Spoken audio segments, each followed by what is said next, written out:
অগাস্টের 14 তারিখ মানে বৃহস্পতিবার ময়মনসিংহ থেকে নেত্রকোনা গিয়েছিলাম আমাদের চিনি কাকির মায়ের শ্রাদ্ধা অনুষ্ঠানে তার আত্মার শান্তি কামনার জন্য। সেখানে আমরা কার কার সাথে গিয়েছি, কখন বের হয়েছি সেগুলো তো কালকের ব্লগে শেয়ারই করেছি। এখন অনেকেই বলতে পারেন শ্রাদ্ধা অনুষ্ঠানের বাড়িতে আমি কেন ভিডিও বানিয়েছি। আসলে সেখানে যাওয়ার পরে চিনি কাকি আমাকে বলেছিল তার মায়ের শ্রাদ্ধা অনুষ্ঠানের শেষ কাজটুকু সুন্দর করে ভিডিও করে স্মৃতি হিসেবে রেখে দেই, আর তা যাতে আমি শেয়ারও করি। আর ঠিক এজন্যই আমার ভিডিও বানানো। তো যাই হোক, কেমন আছেন সবাই? কথা বলতে বলতে কিন্তু ময়মনসিংহ থেকে নেত্রকোনা আমি, মা, রাজা, সাগর আর আমার 2 মেয়ে পৌঁছেও গিয়েছি। প্রথমে যাকে দেখলেন চিনি কাকি, তারপর আমার মা, ত্রিধা, চিনি কাকু আর এই যে রাজা আর রাঙা কাকি।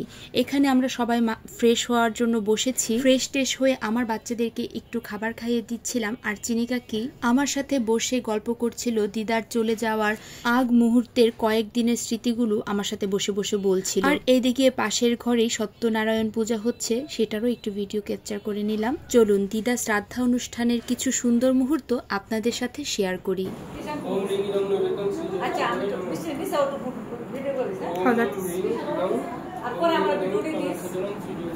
আমি তো দিয়ে বানাই দিলাম না, বানাই দিলে তো আমার তো ছবি তুলবে না।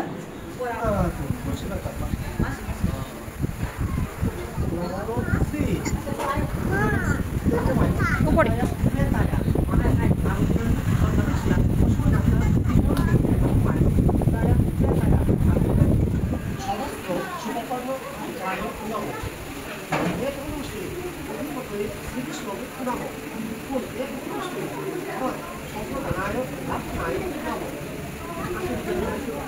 এই তো এখানে দিদার শ্রাদ্ধা অনুষ্ঠানের কার্যগুলো সকল প্রকার রীতিনীতি মেনে চিনি কাকির 4 ভাই সম্পন্ন করছিল। আর এদিকে দুপুরে শ্রাদ্ধা অনুষ্ঠানের খাওয়া দাওয়ারও আয়োজন চলছিল।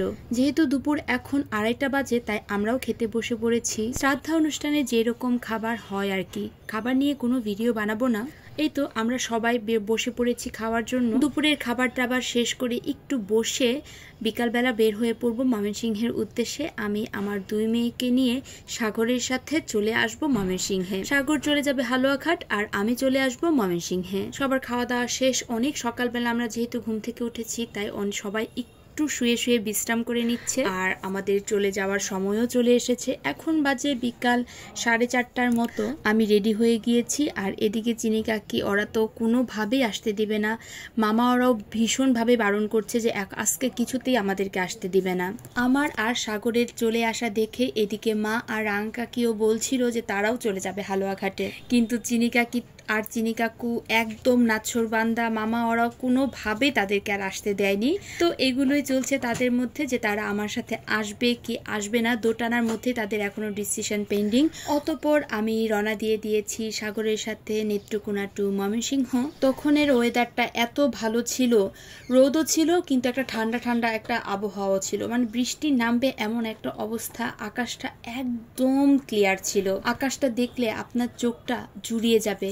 চারিপাশটা এত সুন্দর লাগছিল। আর এরকম আকাশ দেখলে কি মনে পড়ে বলুন তো?